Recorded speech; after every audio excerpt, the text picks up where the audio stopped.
নমস্কার বন্ধুরা, আজ আমি আপনাদের বাসি ভাত দিয়ে নরম তুলতুলে পরোটা তৈরি করে দেখাবো।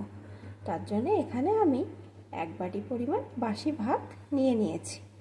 এখন বন্ধুরা, আমি এই রেসিপিটি কেমন করে করছি প্লিজ একটা লাইক দিয়ে দেখতে থাকুন। এই ভাতগুলো প্রথমে আমি সুন্দর করে পেস্ট করে নেব। পেস্ট করার জন্যে ভাতগুলো আমি একটা মিক্সিং জারে নিয়ে নিয়েছি। এখন এই যতটা পরিমাণ ভাত নিয়েছি তার অর্ধেকটা পরিমাণ এর ভিতরে দিয়ে দেবো জল।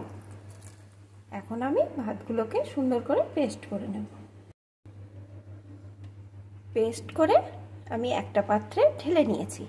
এখন এর ভিতরে দিয়ে দেব আমি যে পরিমাণ ভাত নিয়েছি তার ডবল পরিমাণ ময়দা, একটু লবণ, একটু চিনি, একটু সাদা তেল। এখন হাতের সাহায্যে সুন্দর করে একটা শক্ত ডো আকারে মেখে নেব।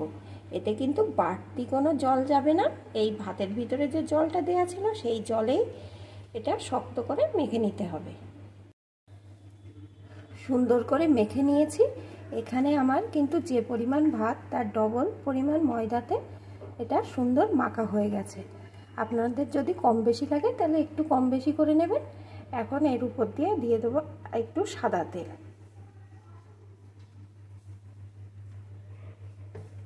দিয়ে আবারও একটু মাখিয়ে নেব।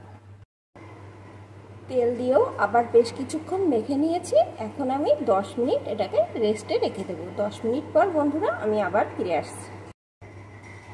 10 মিনিট পর আমি ফিরে এলাম। এখন এটা থেকে আমি ছোট ছোট করে লেচি কেটে নেব। আমি 4টে টুকরো করে হাতের সাহায্যে গোল করে নিয়েছি। এখন আমি এগুলোকে বেলে নেব। বেলুন পুরির উপর একটা অংশ নিয়ে তার উপরে একটু ময়দা লাগিয়ে নিয়েছি। এখন এইভাবে আলতো হাতে সুন্দর করে বেলে নেব, চারিদিকে ঘুরিয়ে ঘুরিয়ে। খুব বেশি পাতলা করব না, একটু মোটা করেই বেলবো।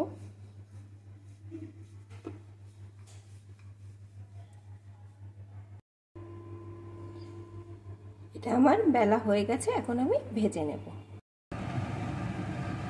পরোটাটা ভাজার জন্য এখানে আমি একটা তাওয়া বসিয়ে দিয়েছি। তাওয়াটা গরম হয়ে গেছে। এখন এর উপরে ওই বেলে নেওয়া পরোটাটা দিয়ে দেব। পরোটাটা দিয়ে দিয়েছি। প্রথমেই আমি তেল দেব না, অল্প আছে এপিট ওপিট করে আগে একটু ছেঁকে নেব।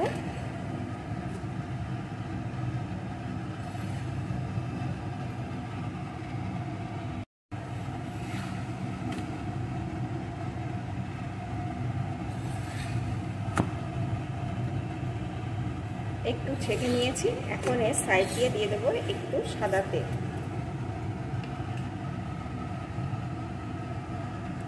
এই পরোটা ভাজায় বেশি তেলের প্রয়োজন লাগবে না।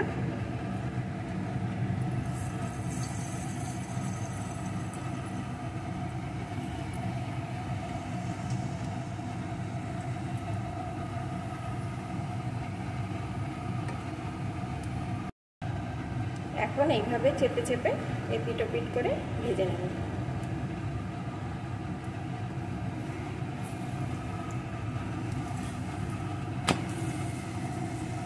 দেখুন বন্ধুরা কত সুন্দর ফুলে উঠছে।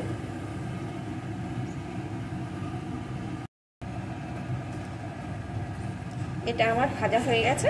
এখন আমি এটাকে নামিয়ে নেব। নিয়ে বাকিগুলো একইভাবে ভেজে নেব।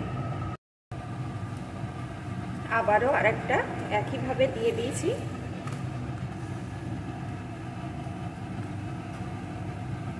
এইভাবে চেপে চেপে ভেজে নেব। বন্ধুরা, আপনারা এইভাবে কে খেয়েছেন পরোটা তৈরি করে আমাকে কমেন্ট করে জানাবেন। আর যারা এখনো পর্যন্ত খাননি তারা অবশ্যই একবার এটা ট্রাই করবেন। এই পরোটাগুলো কিন্তু খুব নরম হয় এবং পরের দিন পর্যন্ত একদম নরম থাকে। এখন এটাও আমার হয়ে গেছে, এটাকেও নামিয়ে নেব।